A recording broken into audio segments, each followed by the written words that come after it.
A few weeks ago, I was working through an article series and I wrote a whole bunch of scripts all together. And then I put them into my project management system and promptly forgot about them. But now my system is telling me it's time to record a video. So I revived the script from the Google Docs storage. I hit record, I start reading, and it stinks. What I forgot is that I ran out of time and I didn't take the time to go through the back and forth that I usually do, giving my AI some feedback on how it would better sound like me, so that when I was ready to hit record, I would love the script that I was reading from. The opening of that original script had me saying that I was catching myself arguing with a draft that was written in my voice, debating it line by line, and then realizing that I had completely forgotten that I didn't write it. I mean, it sounds like a great hook, right? But the reality is, it didn't happen to me. So as soon as I started reading that on camera, I realized I gotta go back to the drawing board.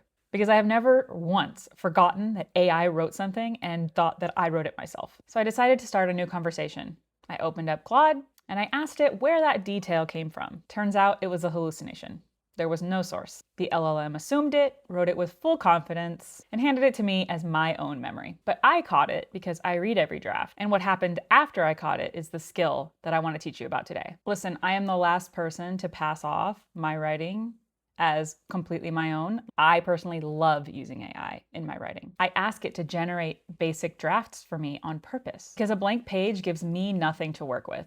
My brain short circuits. I sit there staring at the blinking cursor, unsure where to begin. But hand me a full page of anything and my brain starts working. I immediately start sorting through what's wrong, what's off, what I would have said in a different way, what I wouldn't have said at all, and what's factually incorrect. That correction instinct is a natural skill of mine, and it's exactly why I start from a generated draft rather than a blinking cursor. Then my next step is to start arguing, kindly. I think of it less like a courtroom and more like a debate club. I take that draft and I talk to Claude. I either type it out or hit that microphone button and I just start talking. I point out what needs to be reworked. And then with each iteration, my Claude, who I've instructed to push back on me as well, takes another swing, tells me where I'm off base, tells me where I got it right.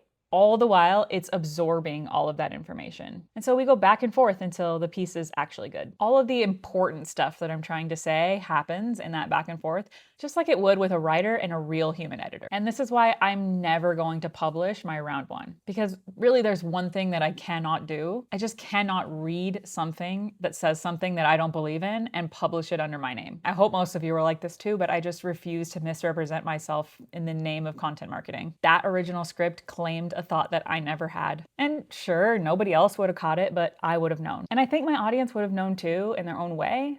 Because when you publish something that you weren't fully involved with, people can sense it. And they would have definitely noticed other AI tells that immediately gave away the fact that it wasn't written with human guidance. So if you've ever read an initial AI output and felt just that little bit of resistance within yourself, just know that reaction is very normal.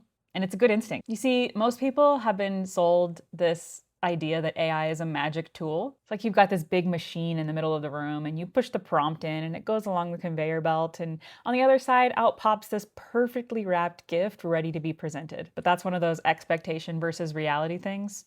That's not how it works. And the operator of the machine was never really given a guide as to how to manage it. That's why I don't think of my AI as a machine. I think of it as my very green but very brilliant intern. The image that pops into my head most times is Andy from The Devil Wears Prada. She's capable and she's eager to work, but she misses pretty much everything that matters. And she's working for a Miranda Priestly who knows precisely what she wants. Another way that I think about this kind of work is this. One of my clients, Neil Redding, says that we have to participate with AI. And I keep coming back to that phrase. Participation in this case means that you have to step inside the draft as the collaborator. You edit it, you rework it, you push back on the parts that kind of fell flat. You keep telling it to remove all of the AI tropes and tells that you've already instructed it to not use. And in my experience, this participation involves 3 steps. Your first step is to verify.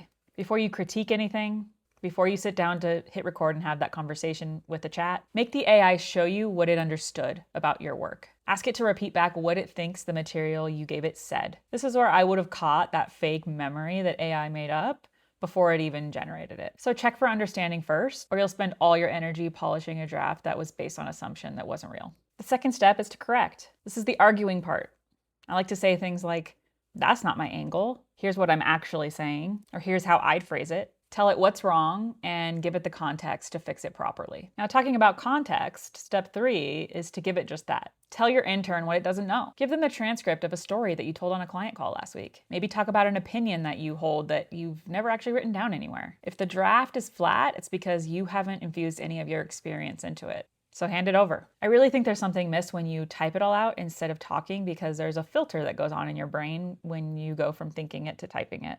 And so this is exactly what I did with this particular script that I'm recording right now. I walked through the draft in a voice conversation, and I gave it my reactions in real time as I was reading. The bonus is that that action does 2 things at once. It captures how I actually talk, and it captures what I actually think in the same pass. And most of the time when I'm working through something kind of raw, I'm actually talking in a way that illustrates the way my brain works and not necessarily my polished presentation version of the way that I talk. Now, we gotta talk about the payoff on all of this work, right? Because would Miranda wanna be giving detailed notes every day forever?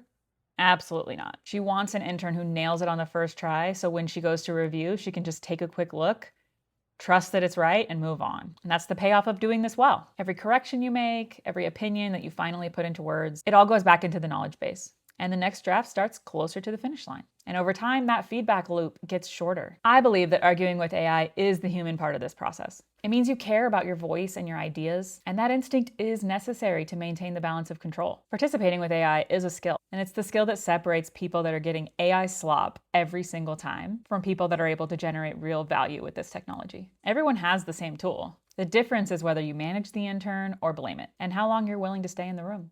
How do you participate with AI? Let me know in the comments.